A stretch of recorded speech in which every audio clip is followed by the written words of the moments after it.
එදිනෙදා දෙන වැඩ එදිනෙදාම කරන්න කියලා එහෙම එකක් නෑ මම කරෙත් නෑ. අන්තිම මාසයේ කෙල්ලෙකුත් සෙට් වුණා. දැන් හිතුව තරම් වැඩ කරන්නම් හම්බුන්නේ නෑ. අන්තිමට ලව් එකක් නෑ. එයා එක්සෑම් කරෙත් නෑ මම නම් එක්සෑම් කරා. දැන් මං කැම්පස්. මුලින්ම කියන්න ඕනේ මම නම් මුලින්ම වැඩ කරේ නෑ. සාමාන්‍යයෙන් මම පන්ති ඉන්නෙත් අර ප්‍රොජෙක්ට් එකේ යට ඒ හරිය වගේ. මගේ යාළුවා තමයි මූ පිටිපස්සේ ඉන්නේ. මූත් එක තමයි පන්ති එහෙම කට් කරන්නේ. ඒත් ක්ලාස් කට් කරලා ඉතින් ගුල ගෙලියට ඉතින් මේ ගෙදර ගිහලා වැඩ කරනවා. සාමාන්‍යයෙන් මේ කොල්ලෝ අමාරුවේ දාලා වැඩ කරලා ගොඩ ගියේ එහෙම නෙමෙයි. කොල්ලොත් එක්කම සාමාන්‍යයෙන් එහෙම කොල්ලෙක්වත් ගොඩ දාගෙනම තමයි ගොඩ යන්නේ අනිවාර්යෙන්. දන්නේ නැති පාඩමක් තියෙනවා නම් කොහොමද කියලා දෙනවා.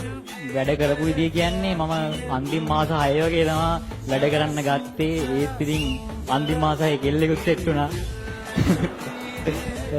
ඒත් එක්කම හිතුව තරම් වැඩ කරන්නම් හම්බුන්නේ නෑ. අන්තිමට ලව් එකක් නෑ. එයා එක්සෑම් කරෙත් නෑ මම නම් එක්සෑම් කරා. දැන් මං කැම්පස්.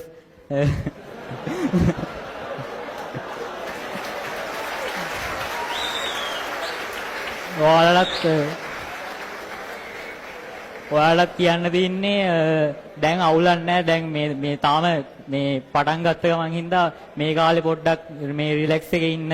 ඒත් වැඩ කරන්න එදිනෙදා දෙන වැඩ එදිනෙදාම කරන්න කියලා එහෙම එකක් නැහැ. මම කරෙත් නැහැ.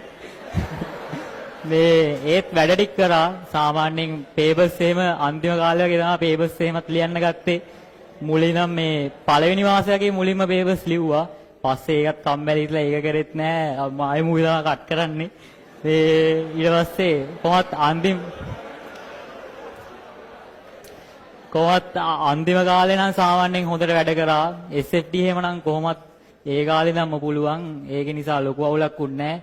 මේ ED ගන්න ඉන්නව නම් SFT වලට වඩා ED අනිවාර්යෙන් අමාරුයි. පොඩ ඒක දැම්ම ඕගලන්ට ලේසි කියලා හිතෙයි. ඒත් මේ SFT වලට වඩා ED කොහොමත් අමාරුයි. ඒක නිසා පොඩ්ඩක් ED වලට වැඩි බලක් දීලා වැඩ කරන්න. ඉතින් කියන්න තියෙන ඉතින් හොඳට වැඩ ටික කරගන්න.